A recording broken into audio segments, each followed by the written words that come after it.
Hey everybody, what's up? Welcome to the White Knuckle Podcast, powered by Ozonics. Undetectable, undeniable.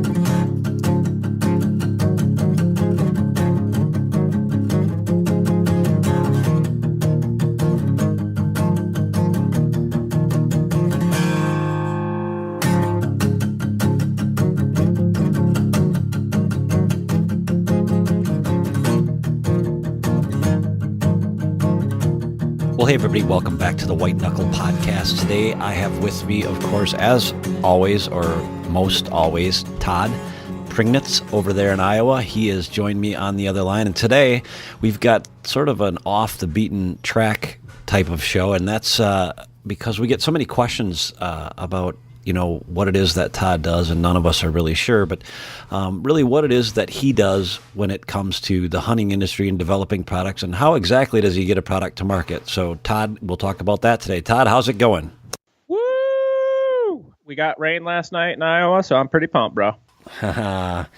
So when you first got into this whole outdoor industry, I don't think that was your intention originally, or maybe it was, but you've been in it for a while, so that precludes you to getting a lot of questions about getting in the industry. And one of the questions it seems like we often get is, how do I get my product to market?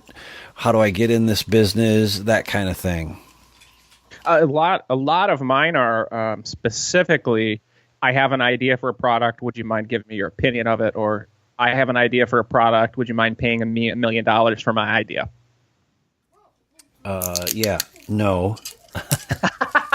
Well, a lot of it, when I honestly got into the hunting industry, it was out of necessity because at the time I was a huge bow hunter, and I was a big fan of lone wolf tree stands. I just started using them, and I was kind of noticing at the time it was the bow site and hunting net, I think, were pretty much the only sites. But lone wolf had a huge cult following. There were people just who were nuts over these tree stands, myself included, and there was a lot of people who were talking about, they're the great stand, but they're not very comfortable. The seats aren't comfortable. So after hearing that a million times, I finally wrote the owner, Andre DeQuisto at the time. This is going back, darn near 20 years ago, probably.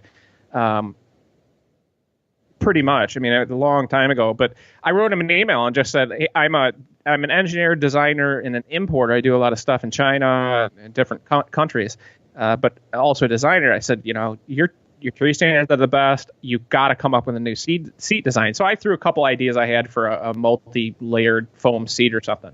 Well, anyway, Andre gave me a call out of the blue, and the first time we ever talked on the phone, I think we talked close to 4 hours or something. It was ridiculous, but it was just like two kindred spirits. He was a whitetail bow hunting maniac, but also a product guy, and I was also a product guy and an engineer by trade. And long behold, throughout the years, I ended up doing design work for Lone Wolf, but that was my secret, was having a skill other than hunting and using hunting as strictly a means of basically networking almost. And that's kind of how it all got started in it. But before we can even get into that, like the background, my history and my work experience is really the only reason that I can make a living in the hunting industry. I have said it before and I'll say it again. There's no money in media. So if you're planning on getting into the outdoor industry and filming, taking pictures, having a TV show, web show, podcast, don't fall into the non-reality, which is you're never going to make a lot of money doing that element. Usually that's just a supportive member. For example, Realtree doesn't make money on selling their their TV shows. They make money licensing their pattern to other companies. So that's where they make money. I'll give you another example. Primos doesn't make money on their TV show. The TV show is only to promote their brand of product, their line of products. So from the beginning, I was set up to become an engineer and a designer. When I was my dad was an engineer, but he was like a blue-collar engineer. He didn't go to college for it. He just kind of worked his way up, and he's a genius, brilliant. He can build anything. He can do anything. Kind of like a lot of our parents' generation, he's a little bit of electrician, plumber, built the whole house himself, did everything, like that's kind of dying in this country. But when I was in high school, my senior year, I took a CAD class at one of our it's a they called it a tech center basically, but it's the place where all the slow kids went and the weird looking dudes, and I was one of them. And so I did CAD, and as a senior, and didn't really necessarily fall in love with it, but I kind of felt like, well, it's a good way to make a living, and I need to do something. And I was very technical, and I loved gear and stuff, but I've always been an artist, actually. Like, I was always really good at art in school and stuff like that. So basically, I ended up going into a 2-year program at a local community college, Muskegon Community College in Muskegon, Michigan, and started taking a CAD program there. And we did everything from board work, like drafting, blueprinting, like pretty much detailed drafting was my bread and butter. And I got a job working at a design house in Michigan, which was about 35, 40 engineers all under one roof doing work by the hour. So that's how they quoted work. We designed jigs, fixtures, tooling, all kinds of stuff like that. And I was the low man on totem pole. And after about 6 months of doing that, I thought I was going to have a heart attack, and I was like 19. It's like a pressure cooker, high stress environment. All those engineers, all the draftsmen, the designers. You make a mistake, you get your butt chewed. It was an eye-opening experience for a first job, and I was doing that while I was going to school part-time at the community college, and then eventually, basically, just worked full-time and went to school at night. But after my design job, I got a job in manufacturing, and that's where I was truly meant to be. That's when I realized what my niche was, which was the whole process of manufacturing a product. That's what I enjoyed, not just sitting in front of a computer, doing CAD models. I loved the building part. So I got as involved as my job would allow me back in Michigan, and within a couple years, I was pretty much running one of the departments that handled all the importing of products. And basically, just to give you a crash course, essentially, the manufacturer I worked for, we did a bunch of manufacturing in-house and also outsourced a lot of the component parts. And then we would bring all the different various components in and assemble and build them in-house. So a lot of stuff came from Asia, from China, Guatemala, India even. But I basically created a process that streamlined everything, and I was able to basically cut our import times from like a year per product down to half of that. Like in 6 months, I could have a brand new product ready to rock and roll. And just by changing processes and figuring out ways to quickly do things, and at that time it was email was brand new. None of the engineers knew how to email anything worth a poop. So between scanners and email and fax machines, like I just basically streamlined and figured out how to build products, and that became my niche and my love. I loved working on products, and in the process, over those years, I worked about 10 years at that manufacturing company. I probably has designed thousands of parts, literally every type of widget you could imagine, every type of material you could imagine, material processes, everything from we did heavy duty stamping and forming. We did a lot of sheet metal products. We did castings that we imported. We did injection molded plastics that we imported, extrusions of all types, aluminum, rubber, plastics, co-extrusions. I basically was immersed into a crash course in product design, hands-on. About the same time, I started to go to school for my bachelor's degree in product design engineering through Ferris State University.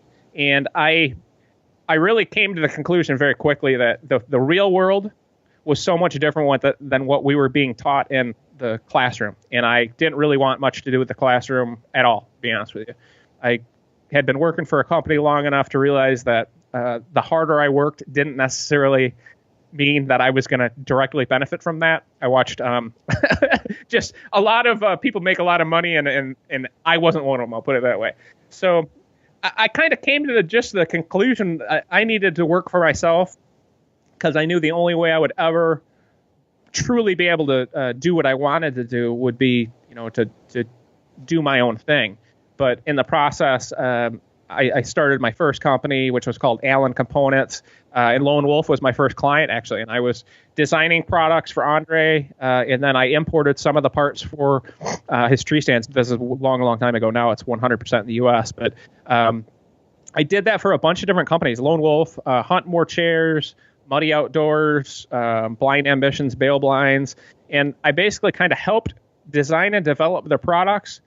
I'd find the place to supply them through and or work with the manufacturers, whether they were here in the States or overseas, and find a way to produce a product for the least amount of money of good quality. And that was my whole niche in product design background, was designing innovative products, patentable type products, not commodities. So when I say a commodity, that basically means, a grunt call. There's 50 companies that make a grunt call. I wanted to design stuff that was very specific, higher end quality products where, it wasn't junk garbage that would fall apart. So anyway, long story short, that was kind of my niche, was the design, the product design, the creative invention part, but as well as that, being able to import products from overseas, do 100 different things, and that's what being in business for yourself is wearing a variety of different hats. Well, without a doubt, being in business is wearing a variety of different hats, as we both know. You probably more so than me, but I've owned my own business, and it's not all the fun that it's cracked up to be at times. So what advice would you give the folks that want to get in this business? And again, you're right when you say there's a lot of, I get a lot of emails like, do you offer internships? And there's a good chance we may, but we don't right now. But do you offer internships? And what advice would you give to someone without, ruining their dream? But what advice would you give to someone who wants to get into this side of the industry, even if it's not design related? Because you've dealt with all facets of it. Yeah. Well, and that's one part of being in business, is knowing when you don't know what you're talking about, and knowing when you need to follow your gut because you're right. And that finding that balance is tough sometimes. What I can tell you this much is I've really learned over the years I'm not a very good manager of people. So that's why, like Jason handles pretty much all the team members and sponsors. I'm not good at that. I'm very technical. I'm good at certain things. You've got to find something that you can bring a skill in this industry. And if that's photography or whatever that is, it has to be something that you're passionate about. And it has to be something that you're willing to die for, because essentially that's the process that you're going to have to go through in order to make it. You're going to have to do things that no one else is willing to do. And it's not just hard work. You got to be smart, and you got to find opportunities and take advantage of them. But I think probably the best thing I ever did was start going to trade shows years ago with Andre from Lone Wolf. I used to go at my own expense, pay for most of my food and everything. Occasionally, you'd get a dinner bought or something, but I wasn't doing it for the money. I was just doing it to be around other bow hunters, and I loved his tree stands, and I was so passionate about it that it was, I would have paid probably to go, just to go sell tree stands. But you meet so many people that way. Networking is a huge part of business. You've got to, it definitely is who you know. There's a lot of different elements, but I think for people who want to get in this industry, you can learn so much by just going to trade shows and working for manufacturers. There's a million guys on a million pro staffs, but very few guys will actually go to a trade show and sell products. A lot of guys will go sit on their phones, walk around, do whatever, but I was always tenacious about standing in the booth and selling product. Like, I wanted people to want me to be there, and I wanted to sell more tree stands than anybody else in the booth. And I kind of have brought that mentality through my own products at trade shows and things like that. But that's the biggest thing, I think, is a lot of people want to do things without having to put the time in and earn their keep, so to speak. And that's what you have to do. You got to be willing to go out there and do a lot of traveling. And it can be very challenging, especially for guys or girls with families. When I was doing all this stuff, I was young, single, didn't have, my whole purpose in life was deer season, and then trying to figure out how I could do that year round. So I was willing to do anything, and and like we had a talk with Chris Brackett several months ago, and I knew him from the very beginning. Actually, the first trade show I ever went to, I met him at the Lone Wolf booth. But you've got to have just a tenacity, and you've got to have a long-term vision where you look out 10 years and not 10 minutes. And that's one of my favorite sayings, because the decisions you make now and the efforts that you put forth now are going to be what you can expect to be rewarded from in 10 years. Probably not in 5 years. Certainly not in 1 or 2 years. It really is a long-term game. So nothing happens fast, and people do not pay on. You cut out there for a second. People do not pay on what? On time. Oh, yeah, right. No, we know that. One of the things that you said just resonated with me, and it's something that I don't know if I've had to learn it, but it's something that like I said, resonates with me. And it was with my podcast with Donnie Monroe, who's a new team member, and he's just a super guy, and I've gotten to know him pretty well. But I said, at the close of our show, what advice would you give someone who's, wanting to get into filming or et cetera? And he's like, stop trying to be somebody else. Just go be you. And I think, with respect to what you're talking about, when you're trying to be somebody you're not, you're probably going to fail at it. And I think that's what you're trying to say, and maybe not, but you need to make sure your craft is honed well. And if you've got all of the ingredients to succeed, then I think you don't have to worry. You're going to succeed. Would that be fair to say? Oh, 100%. I mean, if you're unauthentic or you're doing things for the wrong reasons, you're going to find out, and you're just going to be miserable before too long.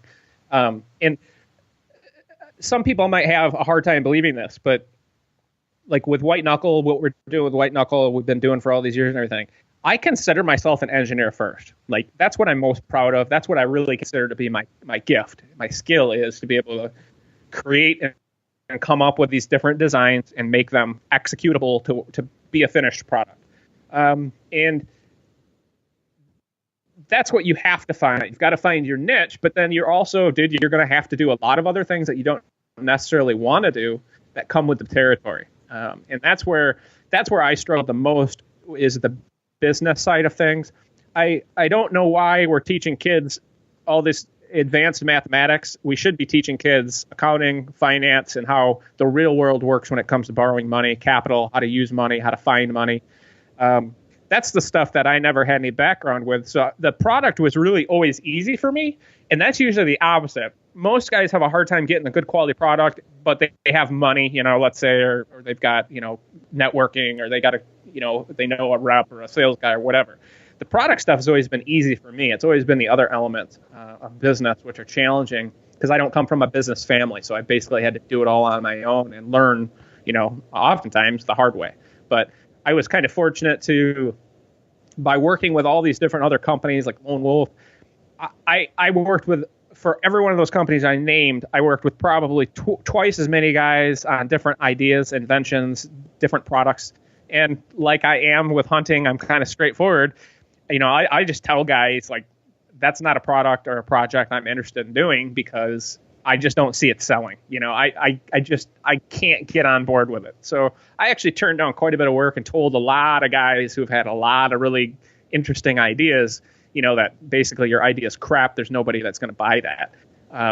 But that's my job, in my opinion. Like, if somebody asks me their opinion, I'm not going to be like their friend or like their family and just give them praise. I'm going to be honest with them based on what I know and based on what I've experienced. And it could be different for the next guy, but I've been fortunate to be involved with quite a few startups, quite a few different products, and seen a lot of failures along the way as well. How much influence did you have over the whole, Ozonics redesign? Because, a lot of people don't know this, but we were using, or at least you and I don't know about the rest of the guys, but I remember getting a phone call from you about one of the guys, I want to say his name was Craig, from North Dakota or something like that, from one of the Shield stores, came down and was showing you this Ozonics product. And, so I bought one, and it was like a shoebox filled with lead, taking it up into the tree. And, the brick. Yeah, we used to call them the brick. Yeah, and how much influence did you have on that process, or was there none? I have no idea. I was just curious. We actually sat in the meetings. They had hired a really good marketing guy, and so I sat in on a meeting at the ATA show the first year that they were them. They basically had a meeting of the minds. They brought some different reps and stuff.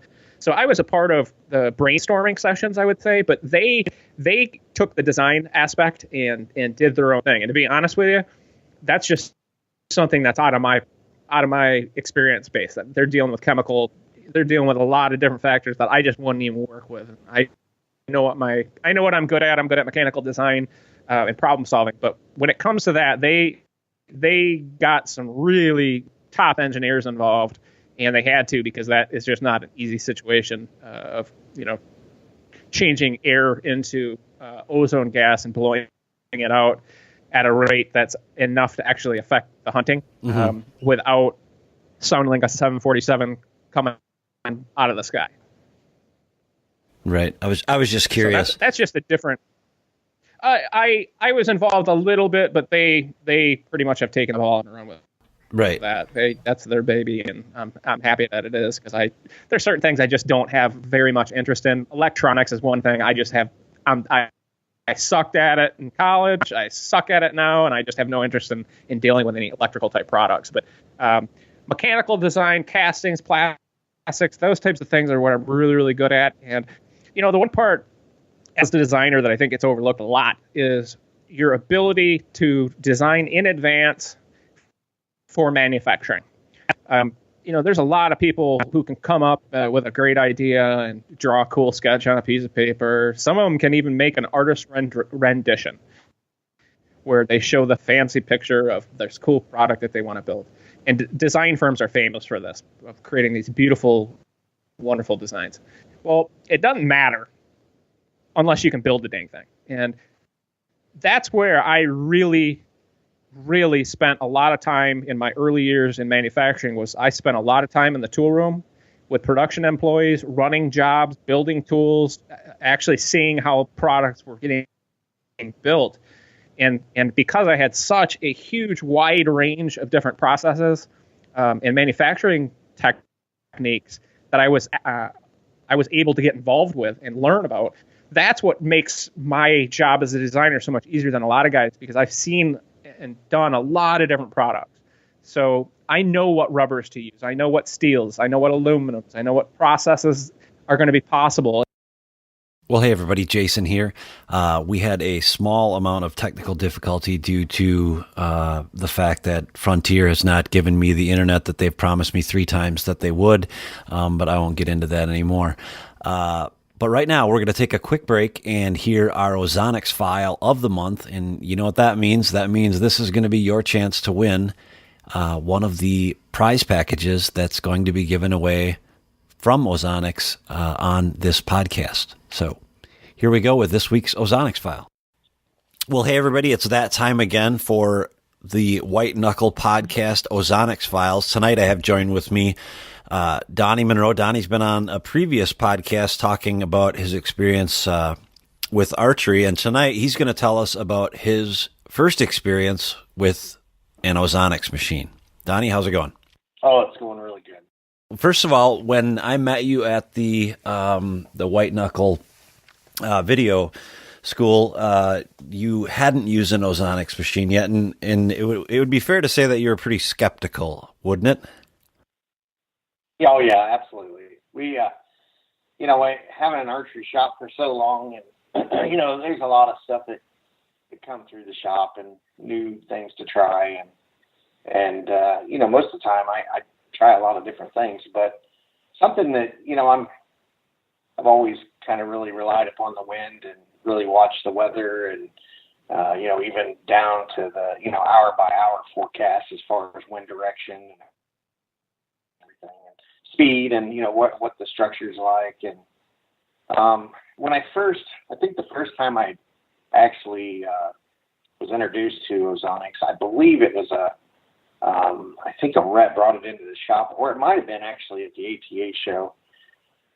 And the thing about it, I wasn't too driven at first, is because you can actually smell, the ionizing of that and of the air. And so, at first I thought, I don't think I want that. I don't think I want anything that's producing odor, or anything. And, part of that is just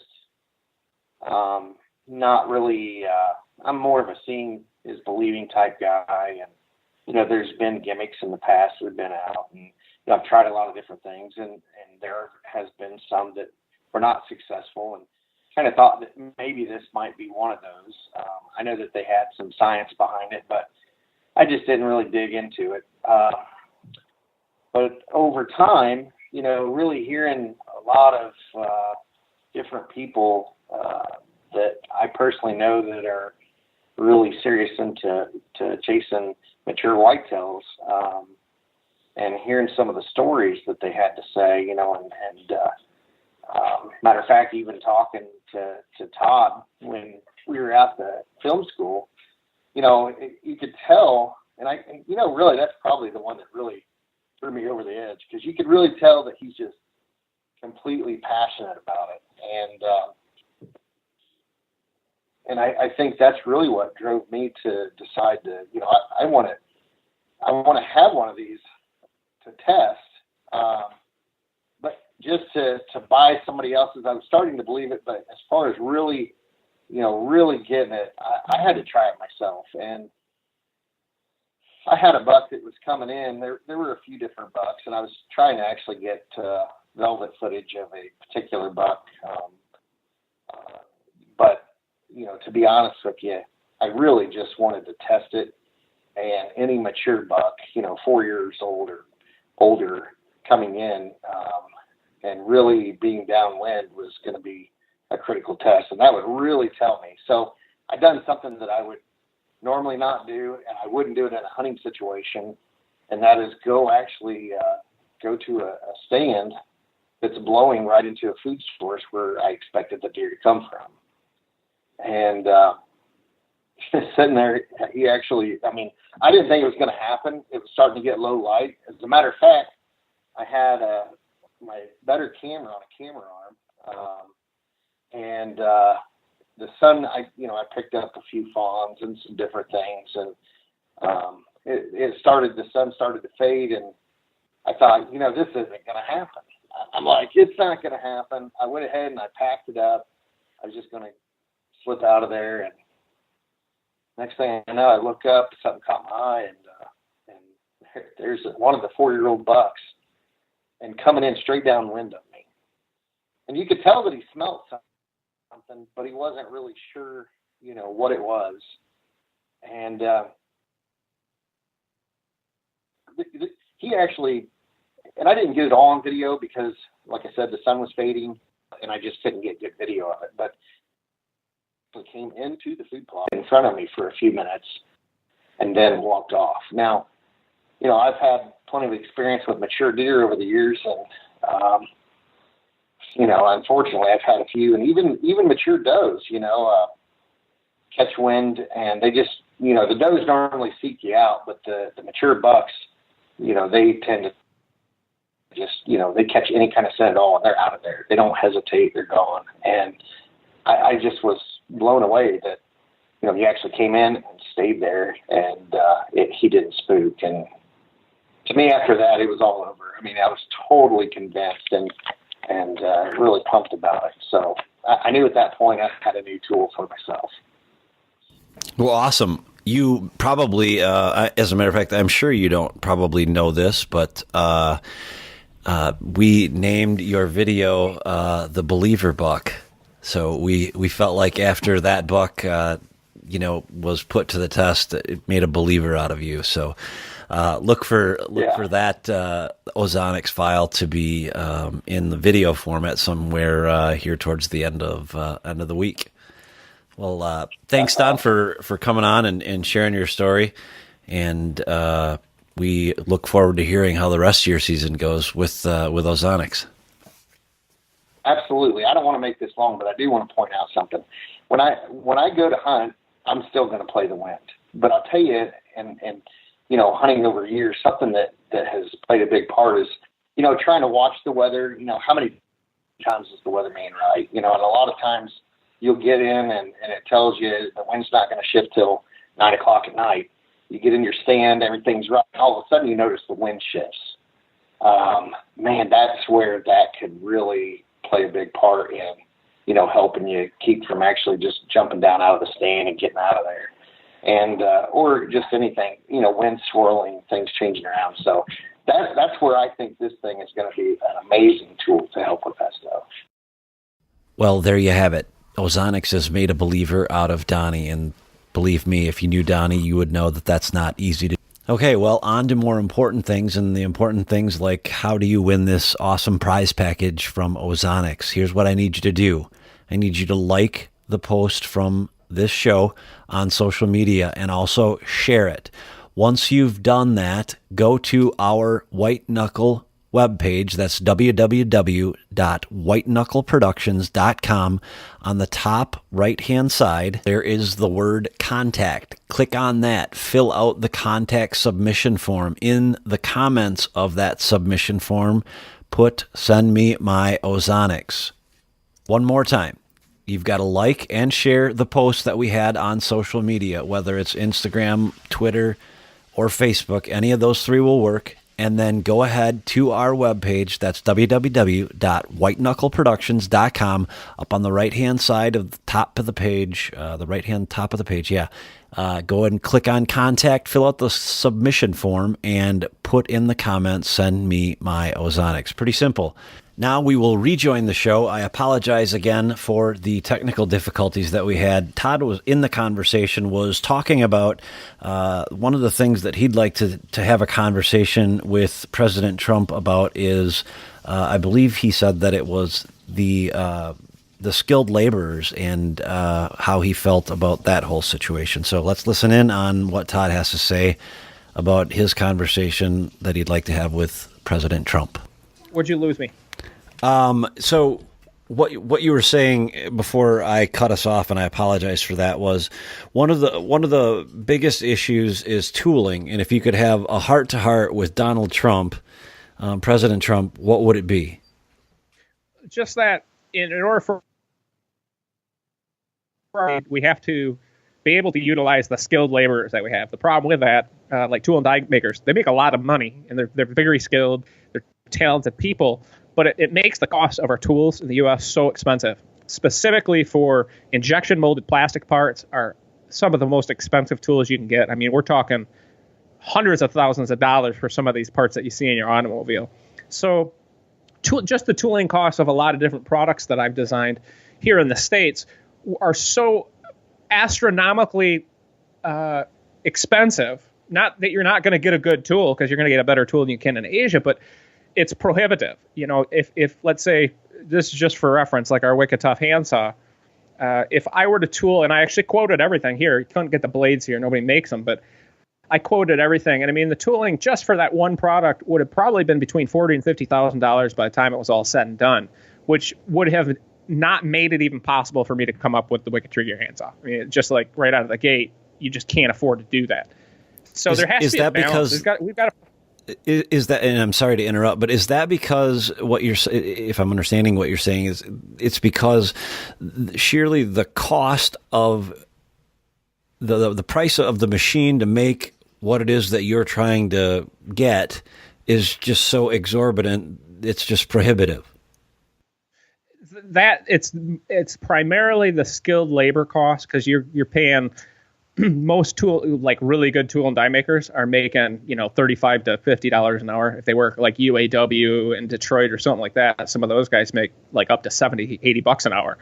There's guys making six figures in Detroit because they're really, really good tool and die makers. But the cost of the tooling itself, or the equipment to make the tooling is very expensive. The skilled labor, and you're dealing with engineers and designers who make good livings as well here. So you add all those up and it just becomes very prohibitive for products that are a little bit lower volume. And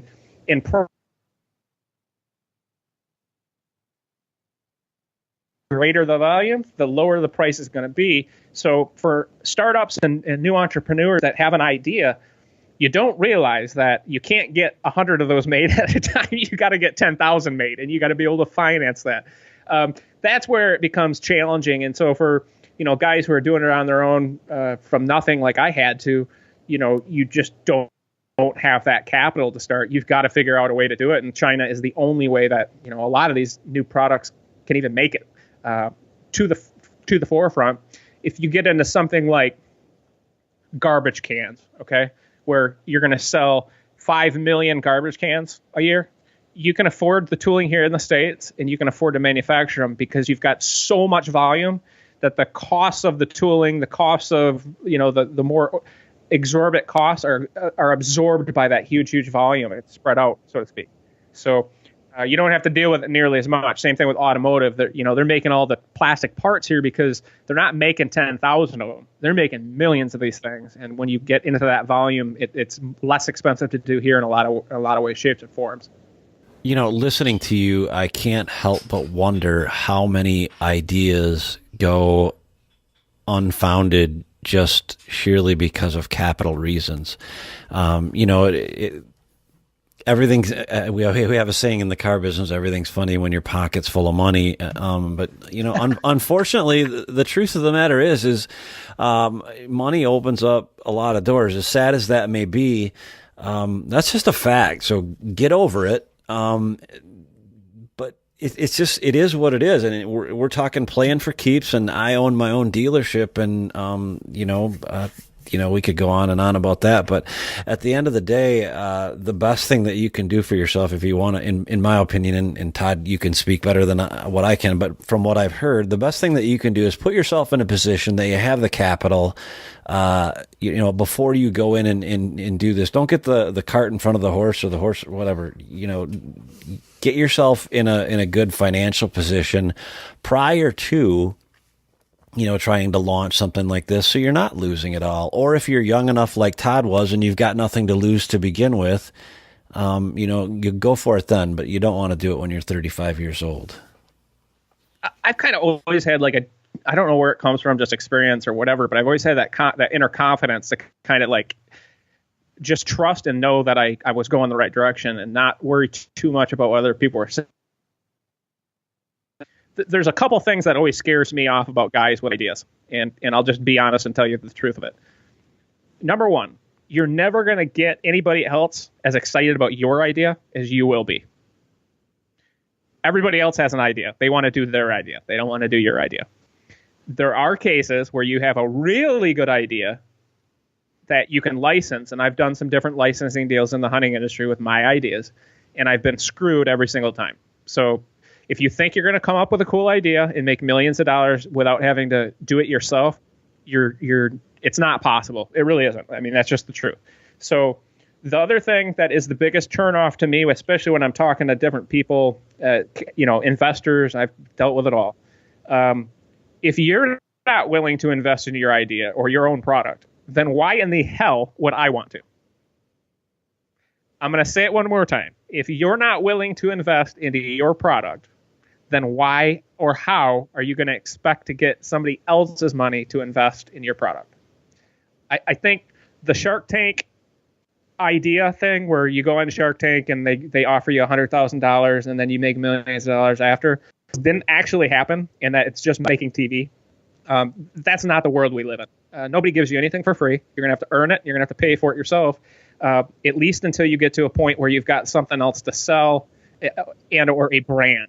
And now, after doing multiple products, different companies, things like that, it creates opportunities and it makes things easier each time. But you know what, dude? The number one thing, it's a killer every single time. Every time.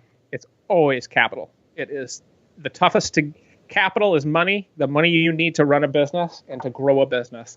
And I had taken Wicked Tree Gear as far as I could. So we brought other investors in, and without getting into details, I'll just say that no one gives away anything in business.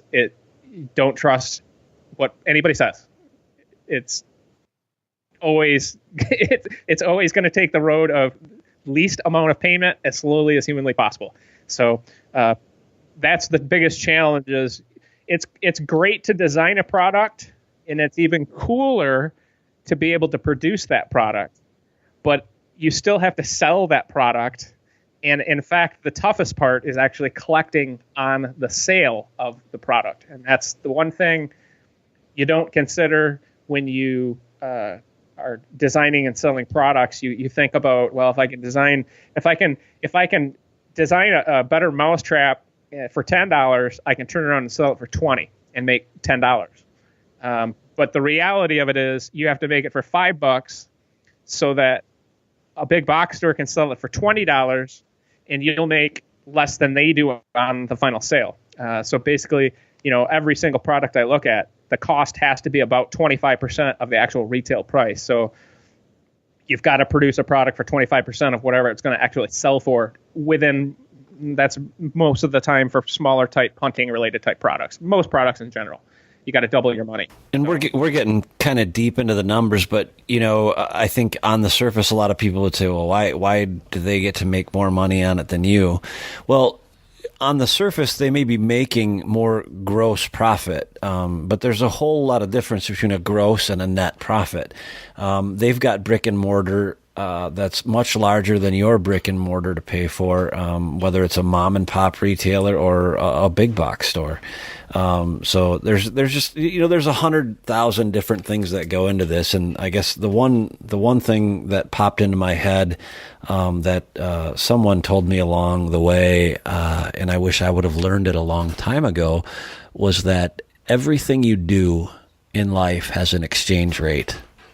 And that pertains to business as well as life. Everything that you do has an exchange rate. There's a cost for everything, and just be mindful of that, and be careful. Yeah, especially like when you get into. I have a bunch of different friends that I've become friends with and or shared the same, I guess, business challenges with, like Jesse from Stick and Pick has always been a long-term friend. We've helped each other out over the years and have there's a lot of things that you can learn from each other, so to speak. And it's a different ball game for everything, but you've just got to find a way to be able to do as much as humanly possible yourself. Because for like example, using Wicked as a reference, I was able to do all the design, the engineering. I was able to do all the patent work up until I could hand it to the patent attorney, and then they would actually write up the drafts. But if I had to pay an outside firm to be doing half of this stuff, there's just no way you could afford to do it. I mean, if you get a product quoted from a design house of, hey, I've got this idea, would you quote how much it cost to just do the design and then the prototype? I was able to do all that myself. And the cost of doing that using outside vendors is astronomical, and for most startups you just can't afford to do it. So you gotta kind of be willing and able to do a lot of different things yourself. Right. Yep. Yeah. I mean, there's no substitute for being able to do it yourself, because that's always cheaper. And I'll tell you, none of it's glamorous. Like you stand back at a trade show booth and you walk by and see these guys selling a cool product, and it's like, that's the easy part. The sales and having a good product, that's all easy. The business side of it's not. And the biggest challenges with a product-related company is having a front capital for inventory for months on end. And I'll give you an example of this. In the hunting industry, most of these big box stores like Cabela's, Bass Pro, they don't bring your product in until right about now. Like, this is when Cabela's will order. This is when Bass Pro orders. They've got it down to an absolute science. They know it's all done by computer. It's all statistics. They know what date they need to have a handsaw in stock, because that's the day they're going to sell it. And it just goes up by the season. But most guys these days with the internet, everybody waits to the last minute to buy any hunting equipment. They'll wait right till the week before season, because then they can go on Amazon Prime or whatever and order it. So the market's changed a lot. 20 years ago, when I was working with Lone Wolf, all your dealers and all your big brick and mortars, they place all their orders in January for what they wanted in the fall. Now, because of technology, everything's just gotten pushed later. So for a hand saw or a grunt tube or whatever that's typically just sold in one season, like the hunting season, deer season, let's say, you've got to pay for the inventory in the early part of the winter in order to get it produced and shipped to you by early summer. Then you have to get it built, packaged, and shipped to the big box stores by September and October, and you won't collect payment until the following January or February, probably. I mean, they push this stuff out so far now where you have to front all that money for that period of time, and that's just the product-related cost. You're not talking marketing or advertising, website costs, hosting costs. Anything advertising related is ridiculous. And as you know, Facebook has helped significantly in that area. But you talk about getting a product advertised by Lee and Tiffany or one of the major shows, Michael Waddell, Realtree Road Trips. You're talking $50,000 to $80,000 just to get advertising on that one show. Now, there's a bunch of different packages you can get and stuff, but this is not a poor person's sport. This is something that you have to do or be willing to do yourself, or you have to be willing to pay somebody to do it. But it's usually a mix of both. It just depends on what product and what you can bring to the table. Get a good stomach, because it's going to take it. It's been hell. I mean, I won't lie. The financial stuff is what it drives me the baddiest, because it can be a real challenge. Just collect from vendors, and you get to get it here in the hunting industry, especially if you're a TV show and media guy. None of these companies, the product companies, they don't have any money until well into the fall, because that's when they start collecting on their big bills. Right now, everybody's broke. Everybody's product rich, cash poor. So the last people that get paid are the marketing and advertising guys. So I've gotten used to it where we just, we invoice and basically pay our bills later in the season, because that's just the cycle of business. That's the biggest challenge with hunting, I think, is just it's seasonal. You got to do everything year round for that 1 to 2 months of hard sales. And Ozonics is another prime example of that, man. I mean, you can imagine what kind of cost they must have in inventory going into hunting season, right? Yeah, I mean, just the price point of the product alone, and what people don't understand, or a lot of times don't think of, is just the amount of engineering on the electrical side that went into that. When they started, I think JD or Cole told me at one of the trade shows, when they started that original, the original Ozonics machine was like, they had it hooked to, like, I don't know, more than several marine batteries just to get it to operate and produce enough ozone that it was, that it was sufficient to cover or eliminate your scent in the, out in the timber. The Ozonics story is a great one, and I'm actually very excited. We're going to have Buddy Pyland, which is I think he's like the general manager of Ozonics. But I've been very good friends with the owners of Ozonics going back 5 or 6 years now. So I've kind of been alongside of them, watching them build their brand, and been a part of helping them build their brand as well. I'm very proud to do it, because the product is just phenomenal. It's a game changer, and I mean that. But if you knew how much money they have spent on patents alone and patent attorneys, you would die. And I'll just leave it at that. That product in particular is pretty hardcore patent. It's pretty firmed up. You don't see anybody running a battery operated ozone unit that is designed for field use. Ozonics owns a patent on that. That's what has kind of kept everybody out of that particular category. But the world of patents is something that I'm actually very, very familiar with. That's been another one of my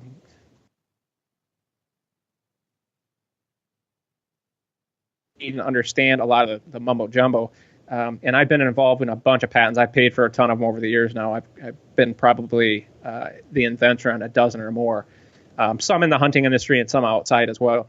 But patents alone, if you don't have a good patent attorney and you don't know what you're doing, they can take you for a ride that will cost you tens of thousands of dollars. And you're really still not guaranteed any patent or protection. You're just relying on them to do what they believe is best with your money. But, at the same time, they're trying to make a living and trying to basically bill you as much as possible within reason. So patents are a whole nother animal. I could go on for 10 hours about patents alone. because they all cost money. 10 grand for a utility patent on average, and about 15 to 2,000 for a design patent. And you still are not guaranteed protection. All you're guaranteed is that you have a piece of paper that you can defend, but you still got to pay to defend it. Right, exactly. Yeah, and that's not a cheap date either. Overall, my final conclusion, or the point I'm going to leave you with, is I don't know everything about business. I certainly do not know everything about economies and capital, and I've learned the hard way through trial and error, over the years on a lot of things. The one thing I do know is if you got a passion for something and you're not willing to take no for an answer, and you're willing to put the work in, you can make anything happen. I'm living proof. Well, as promised, an off the beaten path, so to speak, conversation about business and getting hunting products to market and things of that nature. We certainly hope you enjoyed this show and hope you gained some useful information. Again, don't forget that you can win that Ozonics prize package on this episode. That is about all that I have for this week. Again, please, if you would, go to iTunes or Stitcher or Google Play or whatever the media is that you use to listen to our podcast and give us a review, would you? If you don't know how to do that, just Google it, and it's pretty simple. Just go ahead and give us a review, and we would greatly appreciate that. For those of you who don't know how to download our podcasts, or this is the first time you're hearing of it, grab your iPhone, iPad, iDevice, and go to the iTunes store and search for White Knuckle Podcast. This will help you to download the free podcast app that's produced by Apple, and then subscribe to the show from within that app. Every time that we produce a new episode, you'll get it downloaded right to your device. For Android listeners, download the Stitcher radio app. That's also free. Search also for White Knuckle Podcast, and you will get that downloaded to your device every time we produce a new show. Again, I apologize for all the technical difficulties and the sound glitches in this show. I hope the next time you hear from us, I will have had the internet installed in my house that I've been waiting for 3 months. If not, you may find me in jail. With that, that's all I've got. I hope you have a good rest of your day, a good rest of your week, and that's it. Jason out.